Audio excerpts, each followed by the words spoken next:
Hello সবাইকে, আসসালামু আলাইকুম। Welcome back to Isha's life and car. Thank you আমার ভিডিওতে ক্লিক করার জন্য। আপনি যদি আমার নতুন সাবস্ক্রাইবার হয়ে থাকেন এই জন্য থ্যাংক ইউ, এবং আমার পুরান সাবস্ক্রাইবদেরকেও অনেক বেশি থ্যাংক ইউ যারা আমাকে সাবস্ক্রাইব করেছেন। আর প্লিজ আপনি যদি এখনও আমাকে সাবস্ক্রাইব করে না থাকেন, সো প্লিজ এখনই আমাকে সাবস্ক্রাইব করুন ভিডিওটা শুরু হওয়ার আগেই। সো এই তো আমার ছেলে, তার ঘুম ভাঙছে আস্তে আস্তে। সো আজকের ভিডিওটা তাকে নিয়েই, তার জিনিসপত্র, তার এসেনশিয়ালস নিয়ে। আমি আমার নিজের এক্সপিরিয়েন্স থেকে যতটুকু আমি ততটুকুই শেয়ার করব। আমার কাছে যা যা মনে হয় যে খুব ইম্পর্ট্যান্ট বাচ্চাদের জন্য যেগুলা, ওগুলাই আমি শেয়ার করব আপনাদের সাথে, যে কি কি দরকার হয় তার সারাদিনে। একটা বাচ্চার তো হাজারো জিনিস দরকার হয়, সব তো আর দেখানো সম্ভব না। সো আমি যে কয়টা পারি, যে কয়টা আমার কাছে অনেক বেশি ইম্পর্টেন্ট মনে হয়, সেই কয়টাই আমি দেখাবো। এই তো আব্বু, চলো আমরা ভিডিও শুরু করি।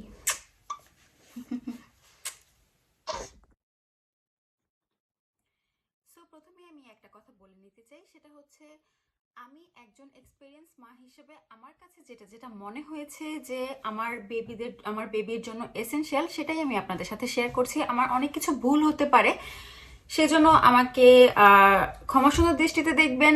আর হচ্ছে কমেন্ট বক্সে প্লিজ আমার ভুলটা কারেকশন করে দিবেন, তাহলেই আমি অনেক বেশি খুশি হব। আমি কোনো রাগ করব না যে কেন আমার ভুল ধরতে আসলেন আপনি আমার ভিডিওতে। ডেফিনেটলি আমি ভুল করলে সেটা আপনারা কারেকশন করে দিবেন।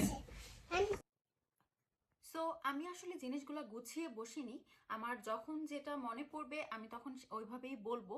সো ফার্স্টেই কিছু, আমি কয়টা এসেনশিয়াল প্রোডাক্ট বলবো তাও আমি জানি না শিওর, বাট ফার্স্টে আমার কাছে এখানে আছে হচ্ছে তাওয়াল, যেটা কিনা মোস্ট ইম্পর্ট্যান্ট একটা বেবির জন্য। অনেকে তাওয়াল জড়িয়ে বেবিকে নেয়, কিন্তু আমি তাওয়াল দিয়ে পেঁচিয়ে কখনো বেবিকে নেই না। আমি এই তাওয়ালটা আমি অ্যামাজন থেকে কিনেছি, এবং এটার ফেব্রিকটা খুব সফট এবং পানিও খুব ভালোভাবে শুষে নেয়। কিছু তাওয়াল কিন্তু আছে অনেক দামি হয়, বাট সেগুলো কিন্তু পানি নরমও হয়, কিন্তু পানি করে নেয় না, শুষে নেয় না শরীর থেকে, পানির মতোই থাকে। সো ওইটা কিন্তু সমস্যা। সো এই তাওয়ালটা, এটা কিন্তু খুব সফট এবং খুব ভালোভাবে পানিটা শুষে নেয়। সো এই কারণে তাওয়াল তো মাস্ট হ্যাভ, তাওয়াল তো লাগেই। যদিও এই দেশে বাচ্চাদেরকে প্রতিদিন গোসল করাতে মানা করে, আর এখন তো পুরো -ডিগ্রি সেলসিয়াস চলছে। সো আমরা অনেকদিন পরপরই গোসল করাই, বাট তাওয়াল তো অবশ্যই লাগে। তারপরে আমি বলবো এই জ্যাকটার কথা।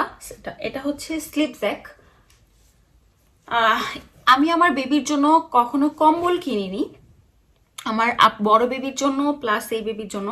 কারণ কম্বল বাচ্চারা গায়ে রাখতে চায় না, ফেলে দেয়। কি কারণে ফেলে দেয় সব বাচ্চারাই, এটা আমি জানি না সেটা, কিন্তু ফেলে দেয়। আর আরেকটা ভয়ও কিন্তু আমাদের থাকে, সেটা হচ্ছে আমরা যখন ঘুমিয়ে যাব রাত্রেবেলা, তখন কিন্তু বাচ্চারা কম্বল ইটি করে মুখের উপরে নিয়ে আসতে পারে। সো এটা কিন্তু অনেক বড় একটা রিস্ক। তো সেই কারণে এই কম্বলের মতোই এই ড্রেসটা, এটা অনেক রকমের পাওয়া যায়, ফুল হাতা, তারপরে পা খোলা, অনেক রকমের। তো আমি এই রকমটা কিনেছি।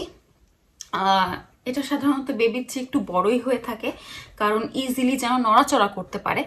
সো এটা খুবই ইম্পর্ট্যান্ট, কারণ যেহেতু তারা কম্বল গায়ে দিতে চায় না, প্লাস একটা রিস্ক থাকে। তো সেই ক্ষেত্রে স্লিপ স্যাকটা খুব ইম্পর্ট্যান্ট। বাংলাদেশে আসলে শীতের দিনে ভালোই কিন্তু শীত পড়ে। সো আমি বলবো না যে বাংলাদেশে এটা দরকার নেই, বাংলাদেশের জন্য এটা দরকার। তারপরে হচ্ছে আমি এই টাইপস ড্রেসগুলোর কথা বলি। এগুলাকে বলে হচ্ছে পাজামা। তো পাজামা এগুলা কিন্তু অনেক বেশি ইম্পর্টেন্ট। যেমন রাত্রে কিন্তু এগুলো পরে ঘুমানোটা অনেক বেশি বাচ্চাদের জন্য কমফোর্টেবল হয়। প্যান্ট আলাদা, গেঞ্জি আলাদা। সো খুব এগুলো কিন্তু খুব ভালো, এগুলো এখানে স্লিপিং ড্রেসই বলা হয়। সো আমার মতে বাচ্চাকে সবসময় এগুলো রাতে পরিয়ে ঘুম পাড়ালে বেটার। আর এগুলা আমি অনেকগুলা কিনেছি, অনেকগুলো অগণিত। সো আমার মানে তাও যেন মাঝে মাঝে আমার মনে হয় যে আমার আরো লাগবে, কারণ ডেফিনেটলি একটা বাচ্চাকে একটা দেখা যায় দিনে 2-3বারও ড্রেস চেঞ্জ করা লাগে। সো এই যে এগুলা এইভাবে খুলে আর কি এভাবেই করতে হয়। এই তো এগুলো আমার কাছে মনে হয় যে মোস্ট ইম্পর্ট্যান্ট বাচ্চাদের জন্য। তারপরে আসি অনেক বড় একটা ইম্পর্ট্যান্ট জিনিসে, সেটা হচ্ছে প্যাসিফায়ার। আমি এই টাইপসের প্যাসিফায়ারটা ইউজ করি। আমার বড় বেবির সময় আমি প্যাসিফায়ারটা ইউজ করিনি, কিন্তু এবার আমি আগে থেকেই চিন্তা করে রেখেছিলাম যে আমি করব। কারণ হচ্ছে প্যাসিফায়ারটা অনেক বেশি দরকার। অনেক সময় বাচ্চা শুধুই কান্না করে, বা মানে খাওয়ানোর পরেও তার ঘুমটা আসতেছে না, এই জন্য হয়তো বা সে কান্না করতেছে বা তার ভালো লাগতেছে না, তখন কিন্তু মুখে প্যাসিফায়ারটা দিয়ে দিলে শান্ত হয়ে যায়।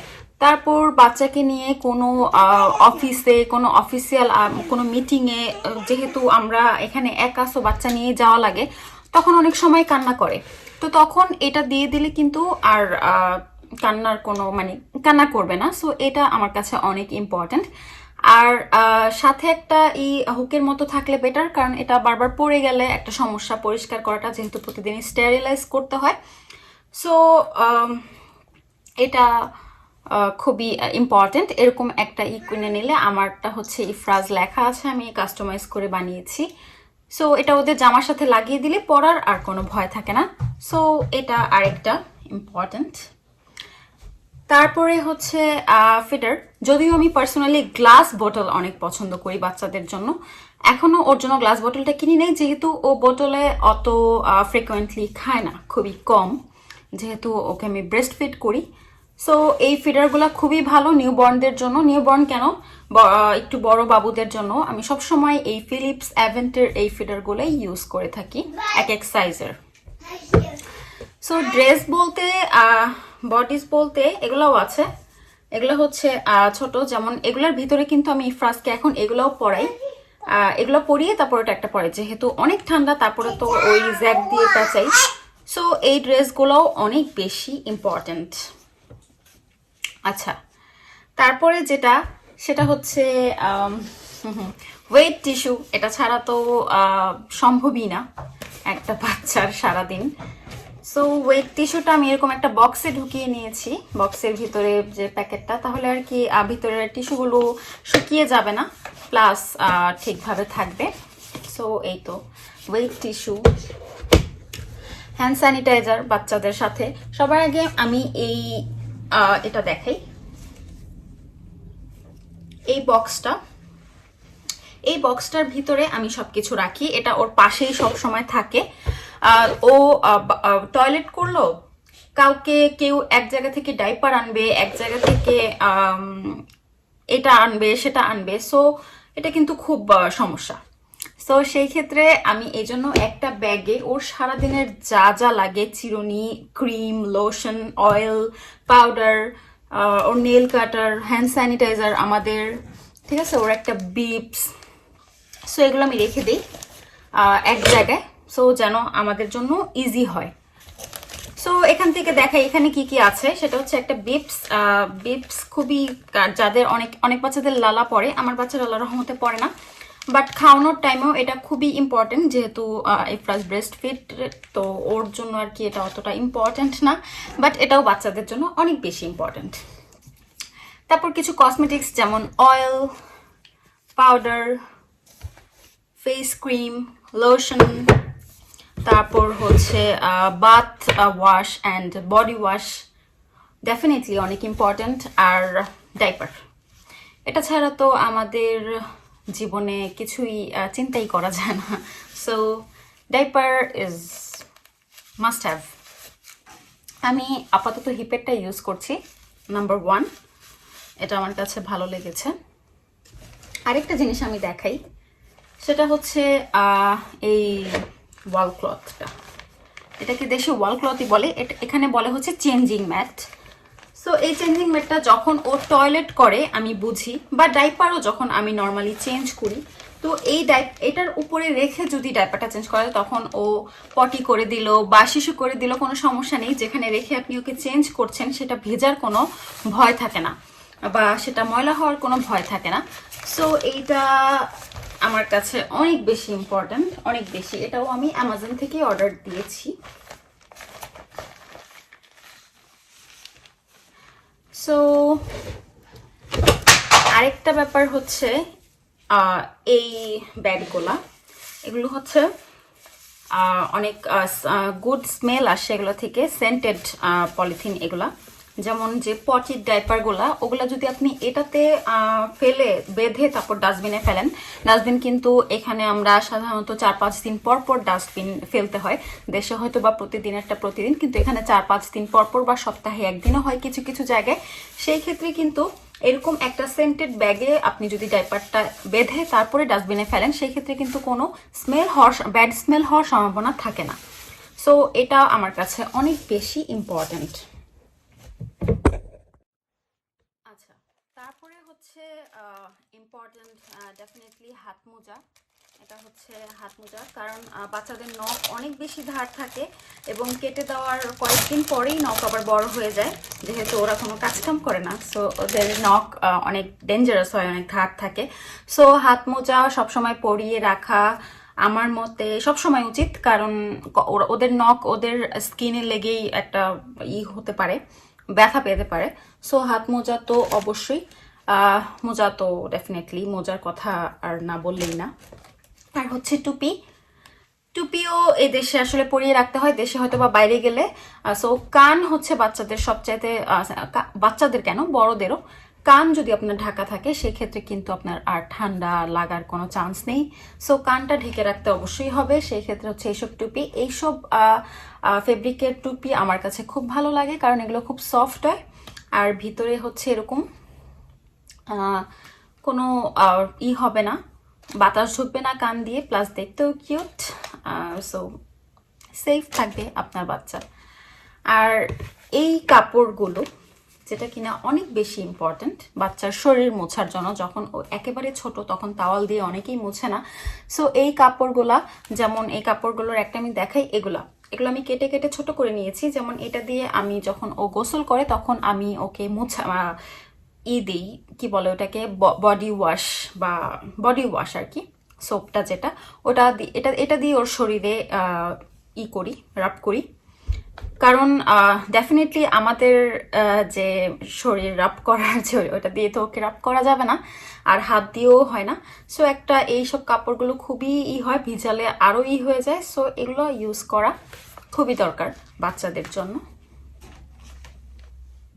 সো তারপরে আমি বলতেছি এটার কথা, এটা হচ্ছে একটা বাথটাব বেবিদের গোসল করানোর জন্য। এটা অবশ্যই অনেকে কিভাবে দাঁড়া করিয়ে গোসল করায় বাথরুমে, ওটা অনেক রিস্ক। সো ডেফিনেটলি এরকম একটা বাথটাব বেবিদের জন্য খুবই ভালো। আর সাথে যদি থাকে এরকম একটা যেটা কিনা এখানে বাঁধা যায়, আপনারা আমার একটা ভিডিও আছে নিউবর্ন ফার্স্ট বাথ, ওইটা দেখলে বুঝবেন যে এটা কিভাবে ইউজ করতে হয় ওই জিনিসটা। সো এটা অনেক বেশি ইম্পর্টেন্ট। সো তারপরে হচ্ছে এই জিনিসটা, আই এম সো সরি যে এটা এখনো আমার আনবক্স করা হয়নি, এটা আনবক্স করাও আমি দেখাবো। বাট এটা আমার কাছে অনেক ইম্পর্টেন্ট, কারণ সবসময় খাটে শুয়ে থাকলে কিন্তু এটা ভালো না বাচ্চাদের জন্য, ওদের জায়গা চেঞ্জ করা উচিত। সো সেই ক্ষেত্রে আপনি যখন কাজ করবেন, অন্য কিছু করবেন, সকালে ঘুম থেকে ওঠার পর ওকে এখানে রেখে দিলে খুব বেটার। এটা হচ্ছে অটোমেটিক সুইং হয়, এটা আপনার দোলাতে হবে না, এটা অটোমেটিক সুইং হবে। সো এই তো এতটুকুই ছিল আমার নিজের মতে যা যা একটা বাচ্চার দরকার আমি সবই দেখানোর চেষ্টা করেছি। আমার পুরো ভিডিওতে কোনো ভুল হয়ে থাকলে ডেফিনেটলি আমাকে কমেন্ট বক্সে কারেকশন করে দিবেন। আর যদি আমি এইসব যা যা কোথা থেকে কিনেছি এগুলো যদি দরকার হয়, সো প্লিজ আমাকে কমেন্ট করবেন, আমি ওইটার লিঙ্ক ডেসক্রিপশন বক্সে দিয়ে দিব বা আমি কমেন্টের রিপ্লাই দিয়ে দিব। আর আমার এই ব্লগটা ভালো লেগে থাকলে প্লিজ আমার চ্যানেলে সাবস্ক্রাইব করবেন আর আমার ভিডিওতে একটা লাইকও দিবেন। আমি আবারও চলে আসব আমার নতুন কোনো ভিডিও নিয়ে। আর এর ভিতরে যদি আপনাদের কোনো অন্য কিছু জানতে ইচ্ছা হয়, অন্য কোনো ব্লগ দেখতে ইচ্ছে হয়, সো ডেফিনেটলি আমাকে জানাবেন। তো সে পর্যন্ত সবাই ভালো থাকেন, সুস্থ থাকেন, আল্লাহ হাফেজ।